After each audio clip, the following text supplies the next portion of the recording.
ಈ ಪ್ರಪಂಚದ ಬೆಳಕನ್ನು ಕಂಡವನು ನಾನು. ದೇವದತ್ತ ನಾಮಕವಾಗಿ ಪ್ರಪಂಚದ ಪ್ರಖ್ಯಾತರಾದಂತಹ 4 ಮಂದಿ ಗುರುಗಳಲ್ಲಿ ವಿದ್ಯಾರ್ಥಿಯನ್ನು ಮಾಡಿ ಈಗ ಪ್ರಬಂಧ ಸೇರಿಕೊಂಡಿದ್ದೇನೆ.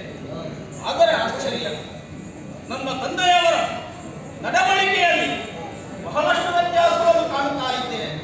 ನಿತ್ಯವೂ ಉಲ್ಲಾಸಭರಿತರಾಗಿ ಹರ್ಷಚಿತ್ತರಾಗಿರುವಂತಹ ತಂದೆ ಯಾಕೋ ಇತ್ತೀಚೆಗೆ ಮಾನವದರಾಗಿ ಕಾಣುತ್ತಾ ಇದ್ದಾರೆ.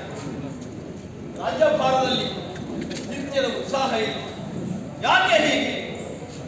ಹಾಗಾಗಿ ತಂದೆಯವರಲ್ಲಿಯೇ ಕುರಿತಾಗಿ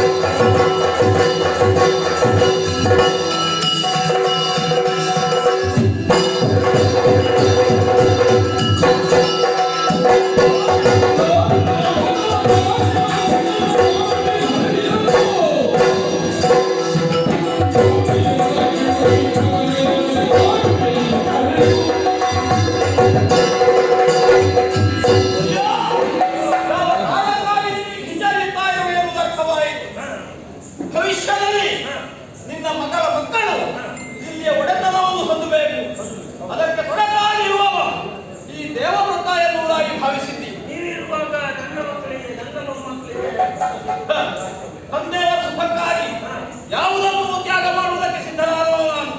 ಭವಿಷ್ಯದಲ್ಲಿ ಹಸ್ತಿನಾವತಿಯ ಪೀಠವನ್ನು ನಾನು ನಿನ್ನ ಮಗಳ ಹೊಟ್ಟೆಯಲ್ಲಿ ಹುಟ್ಟಿದ ಮಕ್ಕಳೇ ಮುಂದಕ್ಕೆ ಈ ಸಾಮ್ರಾಜ್ಯವನ್ನು ಮಾಡಲು